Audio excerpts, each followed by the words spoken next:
Donc, autre système à résoudre. Ce système-là, alors cette fois-ci, il n'y a pas du logarithme dedans, c'est un système avec des exponentielles. Alors c'est pas grave, c'est la même stratégie qu'on avait vue dans un autre exercice. Donc qu'est-ce qu'on pose? On pose grand X égale exponentielle X et grand Y égale exponentielle Y. Voilà. Si vous regardez bien, en fait, on est en train de tricher là, enfin on triche intelligemment. On dit l'exponentielle nous fait chier. Encore une fois, rappelez-vous que c'est comme ça qu'on fait des mathématiques. Hein. Posez-vous la question de qu'est-ce qui vous emmerde quand vous êtes en train de faire un exercice. Si ce qui vous emmerde quand vous faites un exercice, c'est l'exponentielle, bah, vous vous en débarrassez, mais de manière légale, quoi. Vous n'êtes pas en train de dire, ok, je retire les trucs. Là, c'est pas ce que je fais. Je suis en train de dire, je pose une nouvelle variable, et en faisant ça, bah, du coup, je peux réécrire mon problème comme ça. En fait, là, je suis pas en train de faire quelque chose d'illégal d'un point de vue mathématique, hein, ça se passe bien. J'ai juste réécrit mes variables. Et en fait, je suis content de réécrire ça comme ça parce que ça, c'est un système, deux équations, deux inconnus. Super, je suis passé par la classe de seconde, donc je sais le faire.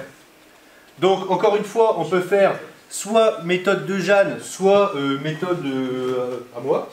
Donc, comment on va faire la méthode à moi? Bon, c'est pas la mienne, hein, mais c'est substitution. Donc, je réécris mon système et je fais en sorte de faire une opération qui va faire disparaître une variable. Alors c'est là où il faut avoir de l'imagination, d'accord? Parce que là, vous n'allez pas avoir un truc du premier coup. C'est peut-être là où la méthode pour le coup de Jeanne, elle marche bien, enfin elle marche bien si vous n'avez pas envie de vous prendre trop la tête, mais c'est à vous de voir. Ici, vous êtes d'accord avec moi que si vous faites, regardez, si vous faites ça moins ça, ça ne va pas supprimer de y.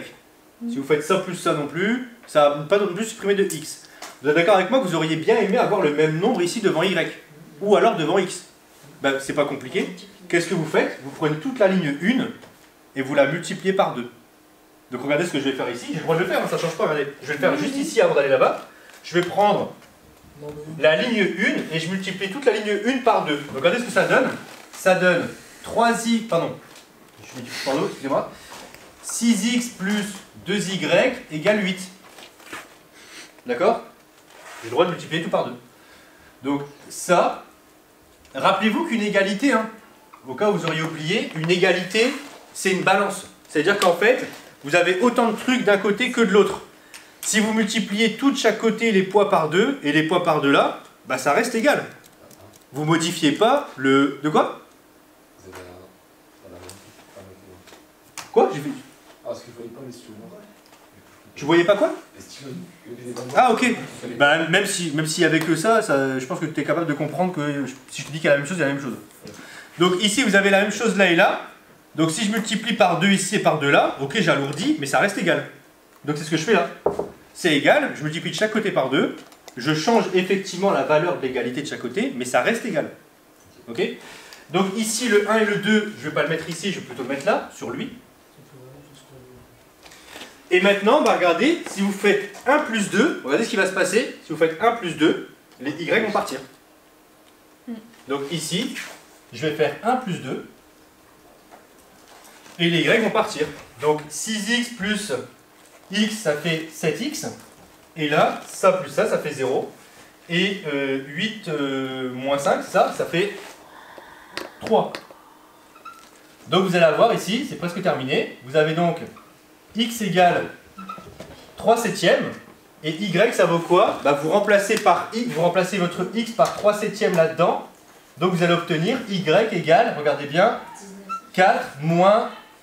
Moins quoi? Moins 9 septièmes, non? Ah oui, d'accord. Moins 9 septièmes et le tout fait 19 septièmes, c'est ça? Oui, c'est ça. Sauf que là, c'est grand X, grand Y.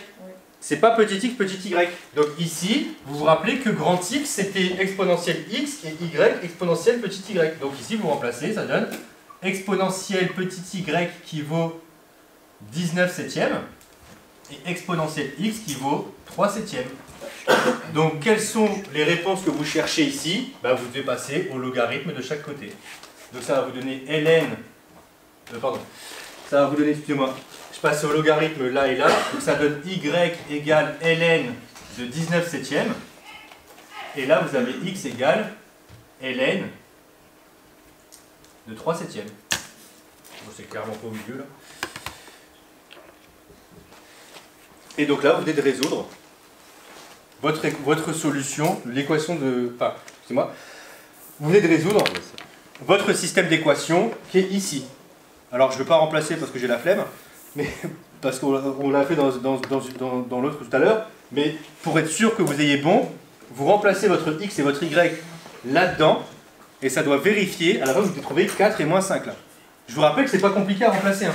Si vous remplacez ln de 19/7 là-dedans, là, exponentielle de ln 19/7, il va rester seulement 19/7. D'accord? Ok.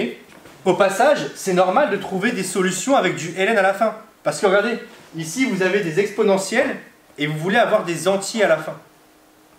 Vous êtes d'accord avec moi? Ici vous voulez des entiers. La seule manière d'avoir des entiers quand vous avez de l'exponentielle, c'est qu'a priori vos solutions, bah, là-dedans, il y a du ln, parce que l'exponentielle et le ln vont s'annuler pour donner des entiers, enfin, ou des fractions si vous voulez, mais à la fin vous voulez des entiers, donc techniquement, il faut pas qu'il reste du exponentiel ou du ln que là-dedans, quoi, que dans l'expression. Il faut que ça s'annule entre guillemets. Et donc là, est-ce qu'on pourrait refaire la technique de Jeanne ou pas? Oui, ça a marché. on pourrait refaire, regardez bien. Technique, donc on va mettre technique de Jeanne. Donc la technique de Jeanne, bon, qui n'est pas vraiment la technique de Jeanne, hein. C'est comme là, c'est pas la mienne, hein. Ça c'est combinaison, ça c'est substitution, ok? Donc en fait, Jeanne, dans la première ligne, elle va faire quoi? Tu me dis si tu as bien fait ça, mais je pense que tu as dû faire exponentielle de y qui vaut 4 moins 3 exponentielle de x. Non, j'ai fait l'inverse. T'as fait l'inverse? T'as divisé par 3? Non, j'ai écrit x qui est égal à, enfin, grand x qui est à moins 5 plus 2y. Ah, tu l'as fait dans la ligne en dessous?